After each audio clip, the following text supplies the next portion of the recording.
If the perimeter of a rectangle is 120 meter, what are the lengths L and width W of the rectangle that maximizes its area? ኦኬ ምን እያለን ነው? ሬክታንግል ቢኖረንና የዛ የሬክታንግሉ ዙሪያው ወይም ፔሪሜትር 120 ሜትር ቢሆን what are the lengths L and W? ሌንግዙ ስንትና W ደግሞ ስንት ቢሆን ነው ኤሪያው ምን የሚሆነው ብዙ የሚሆነው እያለን። ስለዚህ ፔሪሜትሩ አይቀያየርም፣ ሌንግዙና ዊድዙን ግን ማቀያየር እንችላለን። ግን የምንወስደው የትኛውን ነው? ትልቁን ኤሪያ ሊሰጥ የሚችል። ስለዚህ ቀላሉ መንገድ እዚህ ጋር የተሰጡትን ማየት ነው። ሁላቸውም ቢደመሩ ዙሪያውን ይሰጣሉ 120 ሜትር። ለምሳሌ 35 እና 35 ለምሳሌ እዚህ ጋር 35 እዚህ ጋርም 35 ይሆናል። ከዛን በዚህ በኩል 25 ይሆናል። 25 እና 25 50 ሲደመር 35 እና 35 70 120 ይሰጣል። ከዛ ስናባዛ እንደዚህ 875 ይመጣል ማለት ኤሪያ። ኦኬ ቀጣዩስ 40 በ60 40 በ20 ሶ 40 እና 40 80 20 እና 20 40 80 እና 20 40 120 ዙሪያ አሁንም 120 ይመጣል።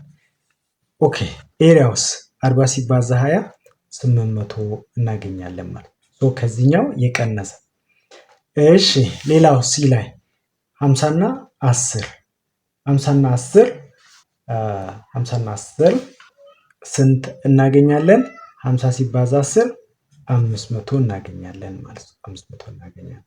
በተጨማሪ ደግሞ ዲ ላይ ምን አለ? 30 እና 30 እና 30 ማለት ስኩዌር ነው ማለት ነው። ሶ 30 4 ጊዜ 30 120 ዙሪያው 30 ሲባዛ 30 ደግሞ 900 እናገኛለን ማለት። ከነዚህ ከሁሉም ትልቁ ኤሪያ ያለው 30 በ30 ማለት ነው። ዙሪያው ተመሳሳይ ነው ግን ኤሪያው ላይ ይለያያል ማለት። ከዚህ ምን መረዳት እንችላለን? አንድ ሬክታንግል በጣም ሾጠጥ ካለ ለምሳሌ 50 በ10 ይሄኛው 50 ሜትር ሆኖ ይሄ 10 ቢሆን ሰፊ ምንድነው? በአንድ በኩል ሰፊ ነው፣ በአንድ በኩል ጠባብ ነው።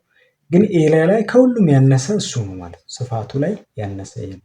ለምሳሌ ቤት ሲሰሩ ግድግዳው ብዙ ይሆንና ስፋት ቤት ውስጥ መያዝ የሚችለው ስፋት በጣም ያነሰ ይሆናል ማለት።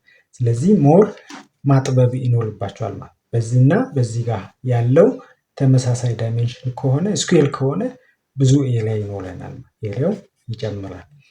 ሞር ሾጠጥ ባለ ቁጥር ኤሪያው እየቀነሰ ይሄዳል ማለት። ሶ ያንን እንድትይዙ ነው።